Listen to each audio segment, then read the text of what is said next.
നമ്മുടെ നാട്ടിലെ പെൺകുട്ടികൾക്കും യുവതികൾക്കുമിടയിൽ ഈ കൊറിയൻ പാട്ടുകാർ വലിയ തരംഗമായിട്ട് കുറച്ചധികം കാലമായി. കൊറിയൻ യുവാക്കളെയും അല്ലെങ്കിൽ അവരുടെ സൗന്ദര്യത്തെയും അപ്പിയറൻസിനെയും ഒക്കെ വല്ലാതെ പ്രണയിക്കുന്ന വലിയൊരു വിഭാഗം പെൺകുട്ടികൾ കേരളത്തിൽ ഉണ്ടെന്നുള്ളതും സത്യം തന്നെയാണ്. അതൊക്കെ അവരുടെ വ്യക്തിപരമായ വിഷയം തന്നെയാണ്.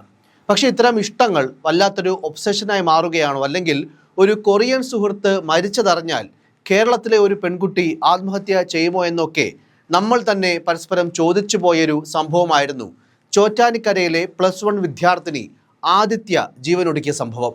മരണപ്പെടുമ്പോൾ വെറും 16 വയസ്സ് മാത്രമായിരുന്നു ആദിത്യയുടെ പ്രായം. സംഗീതവുമായി ബന്ധപ്പെട്ട് പ്രവർത്തിക്കുന്ന കൊറിയൻ സുഹൃത്ത് അപകടത്തിൽ മരിച്ച വിവരമറിഞ്ഞ് വിഷമം സഹിക്കവയ്യാതെ ജീവൻ വെടിയുന്നുവെന്നാണ് ആദിത്യ ആത്മഹത്യക്കുറിപ്പിൽ എഴുതിയത്. പ്രധാനമായും പെൺകുട്ടിയുടെ ഇൻസ്റ്റാഗ്രാം അക്കൗണ്ട് വിവരങ്ങളാണ് ഈ സംഭവവുമായി ബന്ധപ്പെട്ട് പോലീസ് ആദ്യം ശേഖരിച്ചത്. അതിൽ തന്നെ ബ്ലാക്ക് വെനം എന്ന പേരിലുള്ള പെൺകുട്ടി ഫോളോ ചെയ്തിരുന്ന അക്കൗണ്ടിനെ ചുറ്റിപ്പറ്റിയായിരുന്നു പ്രധാന സംശയങ്ങൾ. കൊറിയൻ മോഡലുകളുടെ ചിത്രങ്ങൾ ഉൾപ്പെടെ ഈ ഒരു അക്കൗണ്ടിലുണ്ട്. ആദിത്യയെ പോലെ നിരവധി പേർ പിന്തുടരുന്ന ഒരു പേജ് കൂടിയാണിത്. എന്നാൽ ഈ പെൺകുട്ടി, അതായത് ആദിത്യ മരിച്ചതോടെ ഈ പേജ് പിന്തുടർന്ന പലരും അത് അൺഫോളോ ചെയ്തു പോയി. ഇൻസ്റ്റ അക്കൗണ്ട് സംബന്ധിച്ച് ഇത്തരത്തിൽ വലിയ ദുരൂഹതകൾ ഉണ്ടെന്നും വിശദമായി പരിശോധിക്കുമെന്നും പോലീസും പറയുന്നു. പെൺകുട്ടിയുടെ മൊബൈൽ കേന്ദ്രീകരിച്ചായിരുന്നു ആദ്യം മുതൽ പോലീസിന്റെ നീക്കവും അന്വേഷണവും. എന്നാൽ ഈ അന്വേഷണത്തിൽ അലംഭാവമുണ്ട്, പോലീസ് അന്വേഷണത്തിൽ അലംഭാവം കാട്ടുന്നുവെന്ന മാതാപിതാക്കളുടെ ആരോപണത്തെ തുടർന്ന് പ്രത്യേക അന്വേഷണ സംഘത്തെ Ernakulam rural SP KS Sudarshanan നിയോഗിച്ചിരുന്നു. ഫോൺ ഫോറൻസിക് പരിശോധനയ്ക്ക് അയച്ചിരിക്കുകയാണ്. ഇതിനിടെ അധ്യാപകർ, സഹപാഠികൾ എന്നിവരടക്കമുള്ളവരിൽ നിന്ന് പോലീസ് മൊഴികളും ശേഖരിച്ചിരുന്നു. ചോറ്റാനിക്കര ഗവൺമെന്റ് VHSSൽ +1 വിദ്യാർത്ഥിനിയായിരുന്നു മരണപ്പെട്ട ആദിത്യ. രാവിലെ 7:45 ട്യൂഷനും തുടർന്ന് സ്കൂളിലേക്കുമായി പോയ ആദിത്യയെ അടുത്തുള്ള പാറമടയിലെ വെള്ളത്തിൽ മരിച്ച നിലയിൽ കണ്ടെത്തുകയായിരുന്നു. സ്കൂൾ ബാഗും ലഞ്ച് ബോക്സും അടക്കമുള്ളവ കരയിൽ വെച്ച നിലയിലാണ് കണ്ടെത്തിയത്.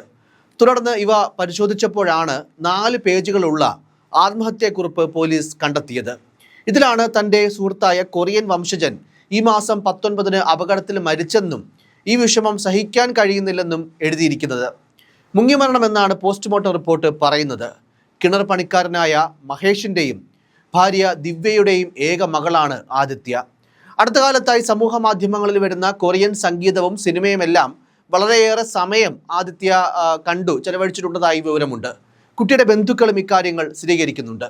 ഇക്കാര്യങ്ങളെല്ലാം നിലവിൽ പോലീസിന്റെ അന്വേഷണ പരിധിയിലുമാണ്. പക്ഷേ ഇപ്പോഴും ആദിത്യയുടെ ആത്മഹത്യയിൽ വലിയ ദുരൂഹതകൾ തുടരുകയാണ്.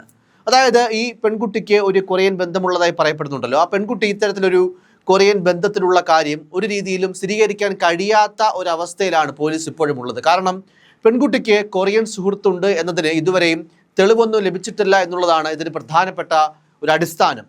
കൊറിയൻ ഭാഷ പഠിക്കാൻ ഈ പെൺകുട്ടി താല്പര്യം കാണിച്ചിരുന്നു, അല്ലെങ്കിൽ കൊറിയൻ സിനിമകളോടും പെൺകുട്ടിക്ക് വല്ലാത്തൊരു പ്രണയമുണ്ടായിരുന്നു. എന്നാൽ കൊറിയൻ സുഹൃത്തുണ്ട് എന്നതിന് തെളിയിക്കാനുള്ള ഒരു തെളിവും ഇതുവരെ പോലീസിന് ലഭിച്ചിട്ടില്ല. കുട്ടിയുടെ കൂട്ടുകാരുടെ മൊഴിയിലും ഇത്തരം ഒരു കൊറിയൻ ബന്ധമുണ്ടെന്നുള്ളത് തെളിയിക്കാനുള്ള സൂചനകൾ ലഭിച്ചിട്ടില്ലെന്ന് എറണാകുളം റൂറൽ SP മാധ്യമങ്ങളോട് പ്രതികരിച്ചു. പെൺകുട്ടിയുടെ ഫോൺ പരിശോധിച്ചതിലും ഇത്തരമൊരു കൊറിയൻ ബന്ധത്തിന് തെളിവ് കണ്ടെത്താനായിട്ടില്ല.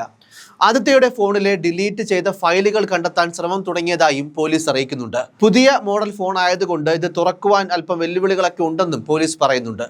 കൗമാരക്കാർക്കിടയിൽ എന്തായാലും വർദ്ധിച്ചു വരുന്ന ഇത്തരം കൊറിയൻ ഭ്രമം തടയാൻ ബോധവൽക്കരണം നടത്തുമെന്നും എറണാകുളം റൂറൽ SP മാധ്യമങ്ങളോട് പ്രതികരിച്ചിരുന്നു. ബോധവൽക്കരണത്തിന് സ്റ്റുഡൻസ് പ്രൊട്ടക്ഷൻ ഗ്രൂപ്പ് രൂപീകരിക്കും. സ്കൂളിലും കോളേജിലും ബോധവൽക്കരണം നടത്താനാണ് ലക്ഷ്യമിടുന്നത്. സൈബർ പോലീസ് ഉൾപ്പെടുന്ന സംഘത്തെ ഇതിനായി ഉപയോഗിക്കുമെന്നും SP പറഞ്ഞു. അതേസമയം മകളുടെ ആത്മഹത്യയ്ക്ക് പിന്നിൽ കൊറിയൻ ബന്ധമില്ലെന്നാണ് പെൺകുട്ടിയുടെ അച്ഛൻ മഹേഷും പറയുന്നത്. കൊറിയൻ സുഹൃത്തെന്ന പേരിൽ ആരോ മകളെ കബളിപ്പിച്ചതാണെന്നും ഇതിന്റെ ദുരൂഹത നീക്കണമെന്നും മഹേഷ് പറയുന്നു. അച്ഛൻ്റെ മൊഴി പോലീസ് സമീപ ദിവസം വീണ്ടും രേഖപ്പെടുത്തിയിരുന്നു. കൊറിയൻ ഭാഷയും സംഗീതവും 16-കാരി ആദിത്യയ്ക്ക് ഇഷ്ടമായിരുന്നു. ഭാഷ പഠിക്കാനും തുടങ്ങിയിരുന്നു മകൾ. പഠനം പൂർത്തിയാക്കി കൊറിയയിൽ ജോലി ചെയ്യണമെന്നും അവൾ പറഞ്ഞിരുന്നു. ഇതല്ലാതെ മറ്റൊന്നും കുടുംബത്തിന് അറിയില്ല. മകളുടെ ഈ ഇഷ്ടം മനസ്സിലാക്കിയ ആരോ അവളെ കബളിപ്പിച്ചതാകാം എന്നുള്ള സംശയമാണ് പ്രധാനമായും പിതാവായ മഹേഷ് അടക്കം പറയുന്നത്. അല്ലെങ്കിൽ കബളിപ്പിക്കപ്പെട്ടു എന്ന് മനസ്സിലാക്കി മകൾ മനംനൊന്ത് ആത്മഹത്യ ചെയ്തതാകാം എന്നുള്ള ഒരു സാധ്യത കൂടിയും പിതാവ് പറയുന്നുണ്ട്. അതേസമയം ഈ പെൺകുട്ടി, അതായത് ആദിത്യ മരണപ്പെട്ടതിന് ശേഷം ഈ പേജ്, അതായത് ഈ ഒരു ബ്ലാക്ക് വെനം എന്നുള്ള പേജ്, അത് മുൻപ് ഫോളോ ചെയ്തിരുന്ന ഏകദേശം 30ഓളം പേരാണ് ഈ പേജ് വളരെ പെട്ടെന്ന് അൺഫോളോ ചെയ്ത് പോയത്. ഇതുമെന്തായാലും പോലീസ് ഈ ഒരു കാര്യവുമായിട്ട് ബന്ധപ്പെട്ട് ഈ ഒരു ഇൻസ്റ്റാ പേജിന് വലിയൊരു ദുരൂഹതയുണ്ട് എന്നുള്ള കാര്യം വീണ്ടും അവരുടെ ഈ ഒരു സംശയം ബലപ്പെടുത്തുന്നുണ്ട്. നിരവധി കൊറിയൻ മോഡലുകളിൽ ചിത്രമുണ്ടായിരുന്ന ഈ പേജ് ശരിക്കും ഒരു കൊറിയൻ പേജ് തന്നെയാണോ അതോ കൊറിയൻ ചിത്രങ്ങളൊക്കെ ഉപയോഗിച്ചുള്ള വ്യാജ പ്രൊഫൈലാണോ എന്നുള്ള സംശയവും പോലീസിനുണ്ട്. എന്തായാലും ബ്ലാക്ക് വെനം പേജിന്റെ യഥാർത്ഥ ഉടമയെ കണ്ടെത്താനാണ് പോലീസിന്റെ ഇപ്പോഴത്തെ ശ്രമം. ഇതറിഞ്ഞാൽ മരണത്തിലേക്ക് നയിച്ച യഥാർത്ഥ കാരണം കണ്ടെത്താനാകുമെന്നാണ് പോലീസിന്റെ വിലയിരുത്തൽ. ആദിത്യയ്ക്ക് കൊറിയൻ സുഹൃത്തിൻ്റേത് എന്ന പേരിൽ വാച്ചുകൾ അടക്കമുള്ള ചില സമ്മാനങ്ങൾ ലഭിച്ചിരുന്നതായും പോലീസിന് വിവരമുണ്ട്. ഇത് മറ്റാരെങ്കിലും നമ്മൾ മുൻപ് പറഞ്ഞതുപോലെ ആദിത്യയെ കബളിപ്പിക്കാനായി ചെയ്തതാണോ എന്നുള്ള സംശയവും പോലീസിനുണ്ട്. എന്തായാലും കൊറിയൻ സുഹൃത്ത് അപകടത്തിൽ മരിച്ച വിവരം അറിഞ്ഞ് വിഷമം സഹിക്കവയ്യാതെ ജീവൻ വെടിയുന്നുവെന്ന് ആത്മഹത്യാക്കുറിപ്പ് എഴുതി വെച്ചാണ് തിരുവാണിയൂർ കക്കാട് കരയിലെ ആദിത്യ ജീവനൊടുക്കിയത്. എന്നാൽ അത്രമേൽ ഇഷ്ടപ്പെട്ടിരുന്ന ഒരാളെ പറ്റി അല്ലെങ്കിൽ ആ ഒരു കൊറിയൻ വംശജനെ പറ്റി ആദിത്യ അടുത്ത കൂട്ടുകാരോട് പോലും പറഞ്ഞിട്ടില്ല എന്നതാണ് പോലീസിനെ സംശയത്തിലാക്കുന്ന പ്രധാന കാര്യം. ഏറ്റവും അടുത്ത കൂട്ടുകാരുടെയും അല്ലെങ്കിൽ അധ്യാപകരുടെയും പോലും മൊഴിയിൽ ഇത്തരമൊരു സൂചന പോലുമില്ല. ഇത്തരമൊരു ബന്ധത്തെപ്പറ്റി യാതൊരു സൂചനയുമില്ല.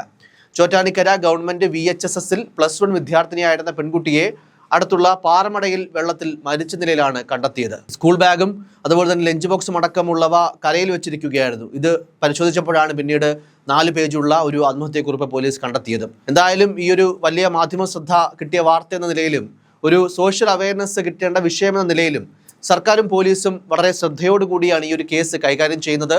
അതുകൊണ്ട് തന്നെയാണ് ആദിത്യയുടെ മരണത്തിന് പിന്നാലെ ഈ സത്യം കണ്ടെത്താനായി ഒരു പ്രത്യേക അന്വേഷണ സംഘത്തെ പോലീസ് രൂപീകരിച്ചതും. എറണാകുളം റൂറൽ പോലീസ് മേധാവി KS സുദർശനാണ് അന്വേഷണ സംഘത്തെ പ്രഖ്യാപിച്ചത്. ആദിത്യയെ ആത്മഹത്യയിലേക്ക് നയിച്ചതെന്ന് കരുതുന്ന കൊറിയൻ സുഹൃത്തിന്റെ മരണം തന്നെയാകും SITയുടെ പ്രധാന അന്വേഷണ വിഷയം. അതുപോലെ തന്നെ ബ്ലാക്ക് വെനം പേജിലെ ദുരൂഹതകളും എന്തായാലും പോലീസ് അന്വേഷിക്കുന്നുണ്ട്. നമുക്ക് എന്ത് തന്നെയാണെങ്കിൽ ഈ ഒരു വിഷയത്തിൽ അല്ലെങ്കിൽ ഈ ഒരു മരണത്തിൽ വരും ദിവസങ്ങളിൽ ഈ ദുരൂഹ മരണത്തിന്റെ ചുരുളഴിക്കാൻ പോലീസ് അന്വേഷണത്തിലൂടെ സാധിക്കുമെന്ന് തന്നെ പ്രതീക്ഷിക്കാം. News desk, focus news TV.